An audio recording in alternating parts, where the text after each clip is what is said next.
வணக்கம் ரிஷபராசி அன்பர்களே. நம்ம உங்கள் ராசிக்கு 2026ஆம் ஆண்டு 26ஆம் தேதி மே மாதம் 26ஆம் தேதி குரு பெயர்ச்சி ஆக இருக்கிறது. இந்த குரு பெயர்ச்சி 2025 2026 வரைக்கும் மே மாதம் வரைக்கும் உங்கள் ராசிக்கு 2ஆம் இடத்திலே குரு அமர்ந்து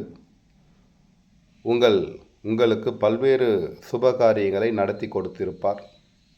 எடுத்த காரியங்களிலே பல்வேறு சாதனைகளை கொடுத்திருப்பார். தனத்திற்கும் பொருளுக்கும் பஞ்சமல்லாத நிலையை ஏற்படுத்தியிருப்பார். மேலும் வீடு கட்டுதல், சுபகாரியங்கள் நிகழ்த்துதல், திருமணத்தை நடத்தி வைப்பதல் மற்றும் தனப்பிராப்தம், இப்படி பல்வேறு சுபகாரியங்களை உங்களுக்கு நடத்தி கொடுத்திருப்பார். தற்போது உங்கள் ராசிக்கு 8க்கும் 11க்கும் ஆதிபத்தியம் பெற்ற குரு பகவான் எப்போதுமே கோச்சார அடிப்படையில் குரு பகவான் 2, 5, 7, 9ஆம் இடங்களிலே வரும்போது மிகப்பெரிய யோகத்தை கொடுக்கும் என்பது ஜோதிட விதி. தற்போது 8ஆம் இடத்து அதிபதி உச்சம் பெறப் போகிறார். 11ஆம் இடத்து அதிபதியும் உச்சம் பெறப் போகிறார். கெட்டவன் கெட்டிலும் கிட்டிடும் ராஜயோகம் என்பார்கள். ஆனால் உங்களுடைய ஜாதிக்கு 8ஆம் இடத்து அதிபதி வலு பெறக்கூடாது.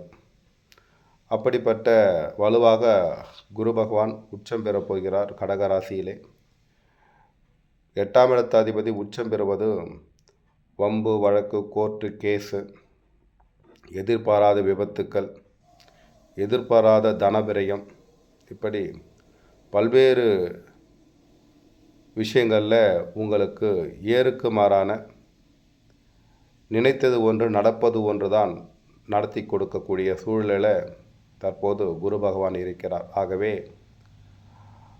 ரிஷபராசி அன்பர்கள் இனி வரும் காலங்களில் 26/5/2006 முதல் 13/6/2027 வரைக்கும் கொஞ்சம் கவனமாக சுதாரணமாக நடந்து கொண்டால் உங்களுடைய முயற்சிகள் அனைத்தையும் வெற்றி பெற்று மகிழ்ச்சியாக வாழ முடியும் என்பது தான் தற்போதுக்குள்ள குரு பெயர்ச்சி சொல்லி கொண்டே இருக்கிறது. குரு பெயர்ச்சி பலன் என்பது உங்கள் ராசிக்கு 8ஆம் இடத்து அதிபதி. இது மிகப்பெரிய கடனை சொல்லும், மிகப்பெரிய விபத்துக்களை சொல்லும், மிகப்பெரிய அதிர்ஷ்டத்தை சொல்லும். அதுவும் குரு பகவான் அவர் புத்திரகாரகன், தனகாரகன். 8ஆம் இடத்திலே உங்கள் ராசிக்கு 3ஆம் இடத்திலே உச்சம் பெறுகிறார். அந்த உச்சம் பெற்று உங்கள் ராசிக்கு 7ஆம் இடத்தையும், உங்கள் ராசிக்கு 9ஆம் இடத்தையும், உங்கள் ராசிக்கு 11ஆம் இடத்தையும் பார்வை செய்ய போகிறார். அப்போது உங்கள் வீட்டில் இந்த வருடமும் இந்த ஆண்டும் உங்கள் வீட்டில் திருமணம் ஆகக்கூடிய வயதில் ஆணோ பெண்ணோ இருந்தாலும் நிச்சயமாக திருமணத்தை நடத்தி கொடுக்கும். அதேபோல்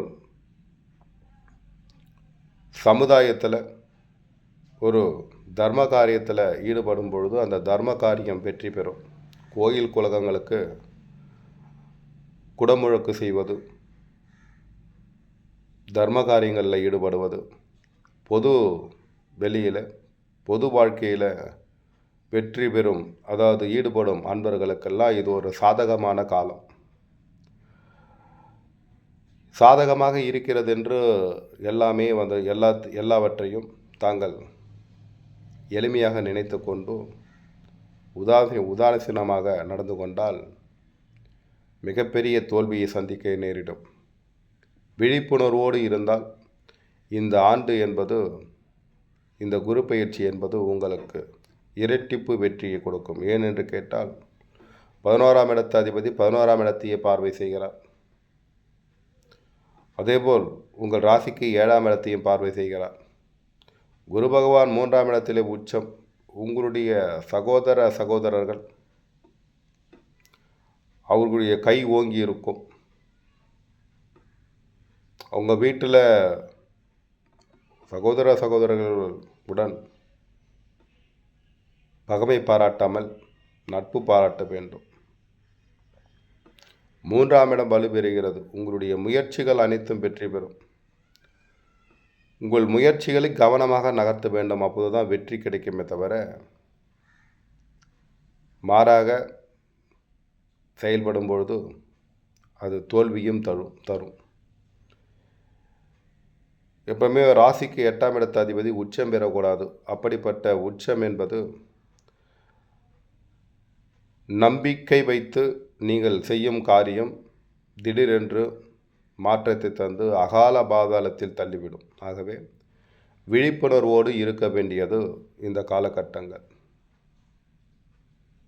பல்வேறு இடர்பாடுகள், பல்வேறு சோதனைகள், பல்வேறு மான நஷ்ட வழக்குகள் எல்லாம் வருவதற்கு வாய்ப்புகள் அதிகம். 8ஆம் இடத்து அதிபதி 3ஆம் இடத்திலே முயற்சிகளுக்கு முட்டுக்கட்டை போடுவார். தாங்கள் எடுக்கும் காரியங்களில் தடை போடுவார். பிள்ளைகள் மூலம் உங்களுக்கு மிகப்பெரிய சோதனை, வேதனைகளும் பிரச்சனைகளும் வந்து சேரும். தன பிராப்தத்தில் வங்கி கணக்கில் சேமிப்பு வங்கி கணக்கில் திடீரென்று சரிவு ஏற்படும். திடீரென்று உயர்வதை போல தெரியும். அதை நீங்கள் அலட்சியமாக எடுத்து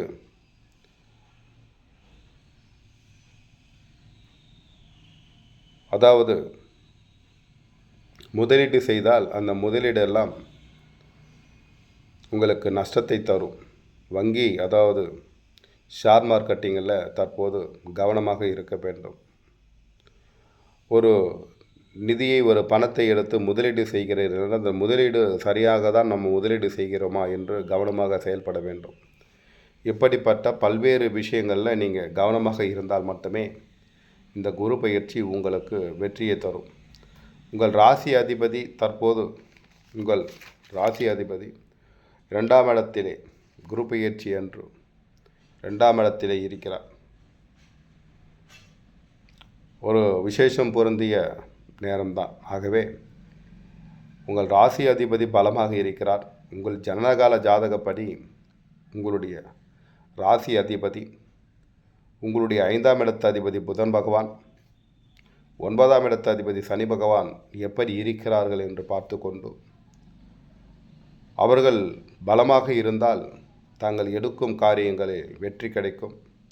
அவர்கள் பலமாக இல்லை என்றால் தற்போது தாங்கள் எடுக்கக்கூடிய இந்த 2027, அதாவது 13/6/2027 வரைக்கும் நீங்கள் எடுக்கக்கூடிய மிக முக்கியமான வேலைகளை கொஞ்சம் கவனமாக செய்ய வேண்டும். அப்போது தான் அந்த பிரச்சனையிலிருந்து நீங்கள் விடுபட முடியும் என்பதை தெரிவித்துக் கொள்கிறேன்.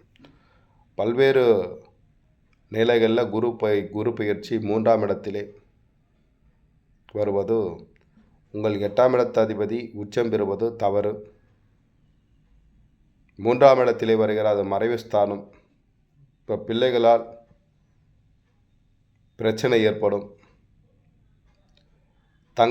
தங்கத்தின் மூலம் நீங்கள் பெரிய முதலீடு செஞ்சீங்கன்னா அந்த முதலீடுகள்லாம் காணாமல் போவதற்கு வாய்ப்புகள் அதிகம். தங்கத்தின் மேலே கொஞ்சம் கவனமாக கையாள வேண்டும். அதிகப்படியாக முதலீடு செய்கிறது, தங்கத்தை எடுத்து போய்ட்டு முதலீடு செஞ்சு தங்கத்தை வச்சு பணம் வாங்கினீங்கன்னா அந்த தங்கம் மீட்க முடியாத நிலையில் சென்றுவிடும் என்பதை தெரிவித்துக் கொள்கிறேன். ஆகவே இந்த 2026 குரு பயிற்சி உங்களுக்கு சாதகமாக பாதகமா என்றால், உங்கள் வீட்டு சுப நிகழ்ச்சிகளை நடத்த தரக்கூடிய நிலையிலே குரு பகவான் இருக்கிறார். தர்ம காரியங்களில் ஈடுபட சொல்கிறார். அதேபோல் பெரிய லாபத்தை எண்ணி நீங்கள் முதலீடு செய்யும் பொழுது அதிலே சிறு சிறு இழப்பையும் தருவார் என்பதுதான் குரு இங்கே சொல்லி கொண்டிருக்கிறார்.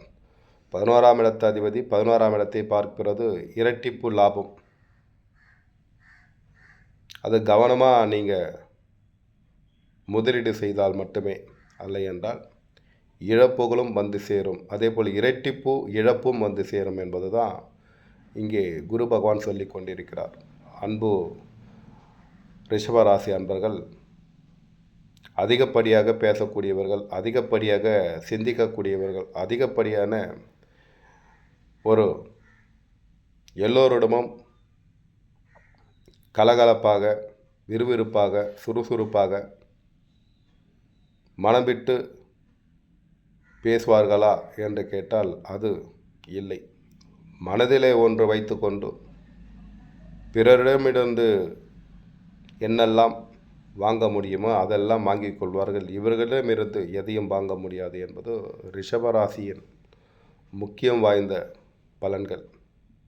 என்ன அன்பர்களே, இது போதுமான தகவலாக இருக்கும் என்று நம்புகிறேன். மீண்டும் அடுத்த பதிவிலே சந்திக்கிறேன். நன்றி, வணக்கம். வாழ்க வளமுடன். ஸ்ரீராமஜெயம்.